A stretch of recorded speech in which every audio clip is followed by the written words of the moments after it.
प्रेम से बोलिए उमापति महादेव की जय। आदि शक्ति मैया भवानी की जय। श्री गणेश भगवान की जय। साहब हरिंद्रानंद भैया की जय। एक बार प्रेम से बोल दी गुरु बहना सच्चे दरबार की जय।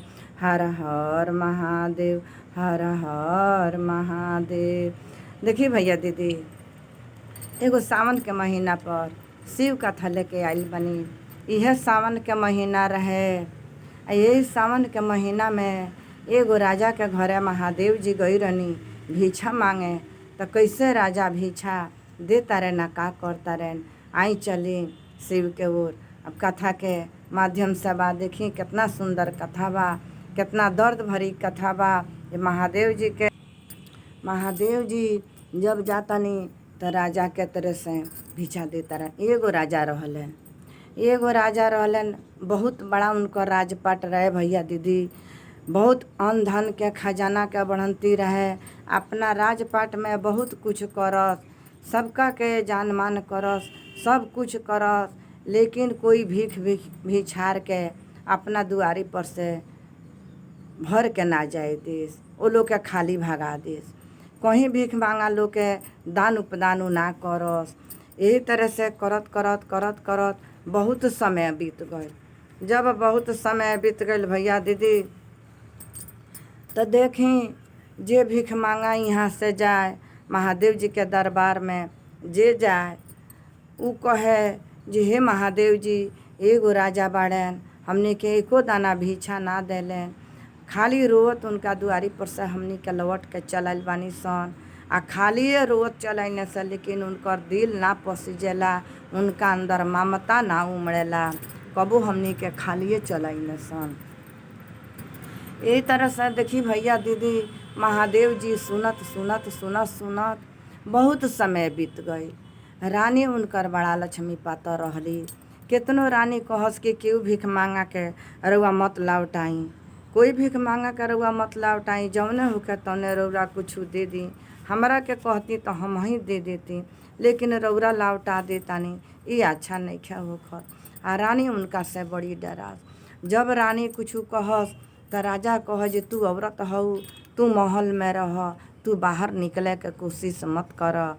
जौन हम करतानी हमार कमाई बा, हम न जानतानी ये कितना परिश्रम से कमैले बानी, आ केंगा जोगवले बानी, आ केंगा उपरजले बानी, तू ना समझबू। जब रानी कुछ कहस, जैसे रानी कुछ मुँह में से निकालस कहस, तैसे राजा कह जे ये तू अंदर जा, तू स्त्री बाड़ू, तू नारी बाड़ू, तू घर में जा, तू बाहर मत निकल, तू जा, हम सब कऽ लेब। हम बुझतानी कितना मेहनत से कमैले बानी, आ केंगा जोगवले बानी। ओ तरह से दान कइल जा तो 10-15 दिन में सारा संपत्ति ओरा जाई। अब रानी डेरा के अंदर चल गईली। देखी भैया दीदी, यही तरह से करत करत करत करत बहुत दिन बीत गई, बहुत समय बीत गई। महादेव जी से जा के सारा भीख मांगा लो जाके यहाँ से कहे, जे जितना ये धरती पर से जाए उ जाके महादेव जी से कहे। एक दिन महादेव जी कहतनी, अच्छा रुका लोगन, हम चलतानी अब उनका से भिक्षा लेके आवतानी। महादेव जी डायरेक्ट वही एकदम साधु महात्मा के भेष ध के महादेव जी अइनी। आया के कहतनी लगनी द्वार पर चिल्लाए, जय हो जय हो जय हो कह के चिल्लाए लागतनी द्वार पर। चिल्ला तब सिपाही आइल लो, कहता लो जहाँ का चाही। आ तो हमरा बहुत जोर से भूख लागल बा, हमरा के कुछ दान में तनी दे द लोगन, जे हम भोजन करी, हमरा भूखे रहल नहीं खे जाल जा। जब वो महादेव जी कहतनी तब सिपाही लोग कहल, अच्छा बैठी, हमनी के जातानी राज दरबार में से मांग के ले आवे। जब जाता लो तो तहनी के हाथे ना ले, हम राजा के हाथे ले। राजा बहुत प्रतापी बानी, हम राजा के हाथे भोजन करे। जाके जैसे कहता लो तैसे राजा निकलता रहन। तो कहता रहन जे हाँ बोलो साधु बाबा का कहता रह।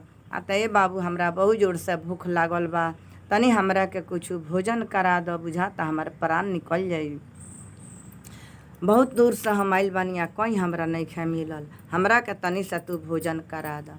राजा कहता रहन जे देख साधु बाबा, जब तारा भूख लागल बा तेगो हमरे जन महाराज महल नहीं खेनु लौकत, अगल बगल में बहुत सारी घर बा, जाके तू कहीं भोजन कल कि उ घरे बन गईल हुई, हमरा घरे भी बनल नहीं खे, जा तू भोजन कल। जे साधु महात्मा आवत रहल उनका द्वार पर, उ सोचत रहल जे राजा महाराजा बाड़न, इनका द्वार पर चलल जाई तो भर पेट भर के भोजन मिली, आ चाहे सीधा मिली जे हमनी के खूब आत्मा जुड़ा जाई। लेकिन राजा जितने राज दरबार देख के, बड़ा घर देख के लोग भीख मांगा आवत रहल, उतने राजा लौटा देत रहले हैं। अब वो दिन महादेव जब आइल बनी तो देखी महादेव जी के संगे कैसे होता। लाख कोशिश महादेव जी कैनी, लेकिन राजा ना दहलन। महादेव जी कहतनी देख, जब हम आ गइल बानी तो हम दूसरा द्वार पर ना जाए, हम तोहरे द्वार पर बैठतानी, यही जा भले मर जाए, बाकी हम ना जाए, हम तोहरे हाथ से हम भोजन क के जाए, कुछू द लेकिन हमरा के द। अब राजा के देखी, राजा के घोड़ा रहे, का करता रहने राजा जे जौन घोड़ा जौन की लेटिंग कैले रहे, जौन घोड़ा के लेड़ी रहे, उहे उठा के आ महादेव जी के दे देता रहे। हर हर महादेव। देखी भैया दीदी कथा के पूरा सुने, कितना दर्द भरी कहानी बा। लेड़ी उठा के दे दहलन, जब लेड़ी उठा के दे दहलन, महादेव जी अपना झोरी में धो लेहनी, आ झोरी में धो के आ महादेव जी वहाँ से लेके चल देहनी। जब वो लेके चल देनी कुछ दूर जाके, आ महादेव जी अपन भेष बदल के आ जंगल में चल गईनी। जंगल में जाके आ कुटी के घर बना लहनी, खर के एगो कुटी बना लेनी, मड़ई बना लेनी, आ वही में रहे लगनी, आ लेड़िया ले जाके वही जा धो दहनी। देखी भैया दीदी, उ घोड़ा के लेड़ी वही तरह से धीरे धीरे धीरे धीरे वृक्ष जाम गई, आ वही तरह से उमें फरे लागल, वही तरह से उमें फरे लागल। त देखी भैया दीदी, एक समय के बात है, राजा शिकार खेले हरदम वो लोग के जाही के बाद जंगल में राजा शिकार खेले गईलन, अपन सिपाही लोग के मैनेजर लोग के ले लहलन, आ राजा शिकार खेले गईलन। जब शिकार खेले जंगल में जाता रहन, उनका बहुत जोर से प्यास लाग गई। जब प्यास लाग गई, कहीं पानी उनका ना मिले, पानी ना मिले, लगले जंगल में घूमे। जंगल में घूमत घूमत घूमत घूमत खोजत खोजत खोजत खोजत जब जाता रहन तो देखता रहन कि उहे एगो खर के मड़ई लौकता, साधु बाबा के कुटी लौकता। सोचलन कि जान जरूर कहीं ना कहीं कुआं चाहे इनार चाहे पानी होई, चल तनी यही जान। जब राजा वो जान जाके पहुँचलन तो देखी भैया दीदी, महादेव जी ओइजा लौकतानी। तब पूछता रहे राजा जी, ये साधु बाबा, अरे हमरा के तनी सा पानी दे दी, बहुत हमरा प्यास लागल बा, बुझाता कि हमार प्राण छूट जाई, हमरा के तनी पानी पिया दी। तब अब महादेव जी जातानी तो खूब सुंदर अमृत वाला पानी लिया के राजा के देतानी। जब राजा के अमृत वाला पानी लिया के जब दे देतानी तो इतना ना सुंदर वो पानी लागल कि राजा चकित में पड़ गईलन, जे इतना सुंदर पानी आज ले हमरा जल कहियो नहीं खे मिलल। हे साधु बाबा, ये रौरा कहाँ से ले अनी है? अतः ये बाबू, यह धर्म के पानी यह धर्म के पानी, ये पानी धर्म के यही तरह से लागेला। अतः बाबा बहुत सुंदर ये पानी मिलल हमरा, बहुत सुंदर हमरा पानी मिलल है। अये साधु बाबा, हई कौन चीज के ई गाछ ह जे जैसे रौरा घोड़ा उड़ा रखले बानी का? साधु बाबा कहतानी जे ना बाबू, हम साधु संत आदमी भीख मांगा, हम कहाँ से घोड़ा राखें, हमरा लगे घोड़ा कहाँ से आई, हम घोड़ा नहीं रखले। अतः साधु बाबा ही देखी ना बुझाता ये घोड़ा के लेड़ी गछिया में खाली फरल बा। आ तो हाँ बाबू उहे ह। आ तो ई केंग भइल साधु बाबा, ई कहाँ से आइल ह?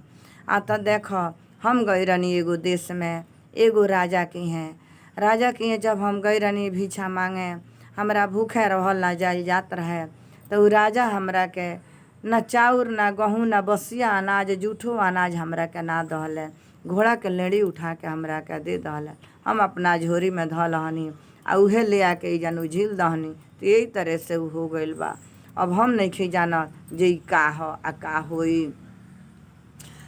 तब राजा सोचे लगलन, चकित में पड़ गईलन, जे बुझाता जे हम ही देले बानी एगो भीख मांगा के उहे ह।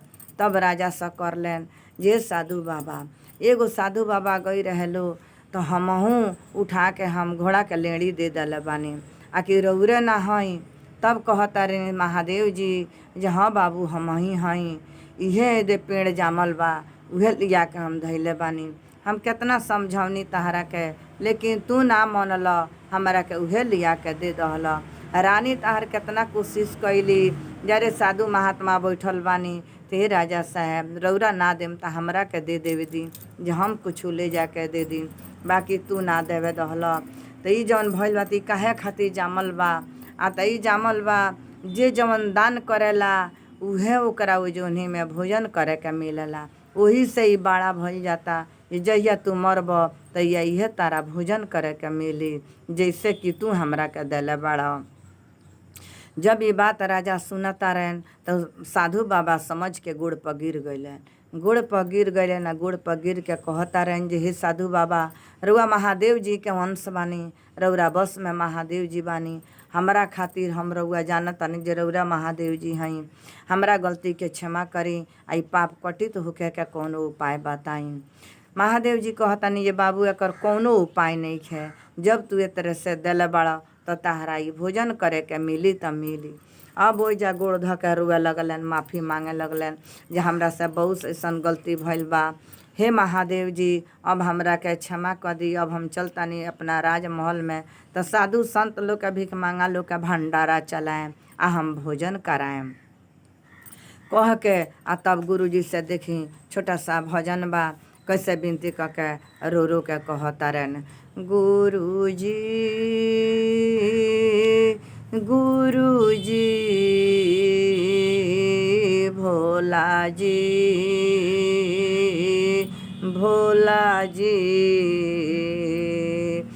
विश्वास देखा दे गुरु जी, हमके आस देखा दे गुरु जी, विश्वास खा दे गुरु जी, हमके आस देखा दे गुरु जी। एंगा कह कह के गुरु जी के बिल खोता रहन, गुरु जी से बिल खोता रहन। आ यही तरह से कहता रहन जे हमके आस देखा दी गुरु जी, आ विश्वास देखा दी गुरु जी। गोड़ पकड़ के लगले रोए जे हे महादेव, हर गलती के क्षमा होला, हमरा गलती के क्षमा कर दी, दया करी हमरा पर जे पाप कटित हो जाओ। बड़ी भारी हमरा से पाप भइल बा, हे महादेव जी क्षमा करी। कहत कहत महादेव जी कहतनी जे बाबू कटित ना होई, ई तहरा मिली त मिली, लेकिन थोड़ा बहुत कटित हो जाई, थोड़ा बहुत कटित हो जाई, लेकिन ई सब कटित ना होई। तू बन जा एथी, तू एकदम बुढ़ापा बन जा, तू अपन केस दाढ़ी बना लो, आ तू भीख मांगा बन जा। भीख मांगा बन के आ तू जा नगर में भिक्षा मांगे। जब तू भिक्षा मांगे जइह त केहू के बेटी पतोह के तू देखी ह, बेटी पतोह के देख के तू ताके लगी ह। घूर घूर के तू ताके लगब, तू तारा के लागी लो गाड़ी देवे, उ गाड़ी देवे लागी लो, तारा के मारे लागी लो, आ गाड़ी दे दे के भागावे लागी लो। तब तहार पाप कटित होई। यही ग तू करब तो तहार पाप कटित होई, लेकिन कुछ ना कुछ यही पर चले के पड़ी, आई तहरा मिली त मिली, सारा पाप कटित ना होई। अब वो दिन से राजा अब वो दिन से भीख मांगा बन गईले, फटही कपड़ा पहन लेले, अपना राजमहल के ना गईले। राजमहल के ना जाके भीख मांगा के भेष ध के आ निकल गईले नगर में। नगर में निकल गईले, वही तरह लोकारी घूर घूर के ताकस लोग लागे गाड़ी देवे, जे भीख मांगवा खाली ताकता, भीख मांगवा खाली ताकता। यहाँ घूमत गईले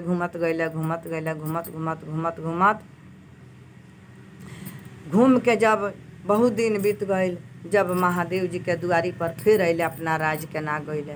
फिर जब ओइ जान अइलन तो कहता रहन जे हे महादेव जी, अब हमरा के क्षमा कर दी, अब हमरा के दया करिया। त ना बाबू, तारा ये तरह से करे के पड़ी, तारा ये तरह से करे के पड़ी। एगो गाँव औरी बाकी बा, तू एगो गाँव में जा। जब वो गाँव में फिर गईलन तो एगो शिष्या दीदी रहली। शिष्या दीदी जब रहली ओइ जान, जब दूसरा गांव में गईलन, दूसरा गांव में जाके आ भीख मांगे लगलन। भीख मांगत रहलन आके भीख मांग के ले आके फिर अइलन महादेव जी लगे। जब महादेव जी लगे आवता रहे तब रो रो के कहता रहे जे महादेव जी केंगा मानी ने, महादेव जी मानी ने भांगे धतूर से। हम भांग धतूर के महादेव जी के भंडारा चलाएं, हम भंडारा चला के हम महादेव जी के मनाएं, महादेव जी हमरा पर दया करी। तो देखी एगो फिर छोटा सा चुटकुला बा, कैसे राजा कहता रहन, भंगिया धतुरवा लेके खाड़ बनी दुअरिया हो, भंगिया धतुरवा लेके खाड़ बनी दुअर, ए गुरुजी आई ना, ए भोला जी आई ना, हाँ भोरे भोरे आंगना हमारे गुरुजी आई ना, भोरे भोरे आंगना हमा। भंगिया धतुरवा लेके दुअरिया पखाड़ बानी, भंगिया धतुरवा ले दुअरिया पर खाड़ बानी, ए गुरुजी आई ना, ए भोला जी आई ना, भोरे भोरे आंगना हमार। तो देखी भैया दीदी अब वो बड़ा राजा के बुझा गइल बा जे केहू के झाड़ के ना बोले के आ केहू के शिकायत ना बतियावे के। तो देखी भैया दीदी राजा साहब महादेव जी के बड़ा चरण पकड़न। तो महादेव जी कहनी राजा तू अपना घर के जा, तू अपना देश के जा, कुछ ना कुछ तू दान उपदान कर, तू भंडारा चलाव, कुछ ना कुछ कटित हो जाई। देख लहे दे जब तू भीख मंगले बड़ा, गारी सुनले बड़ा, तो ये गाछ छोट भल जाता नीचा माहे, जौन तारा गढ़े झलक बा तौन उ छोट भल जाता, लेकिन कुछ ना कुछ ऊपर झलक पड़ी। तो देखी भैया दीदी चली कोई भीख मांगा के ना रुआवे के, कोई के कठिनाई ना देवे के। जैसे वो राजा के महादेव जी दर्शन दे दहनी आ दर्शन दे के सही राह देखा देनी।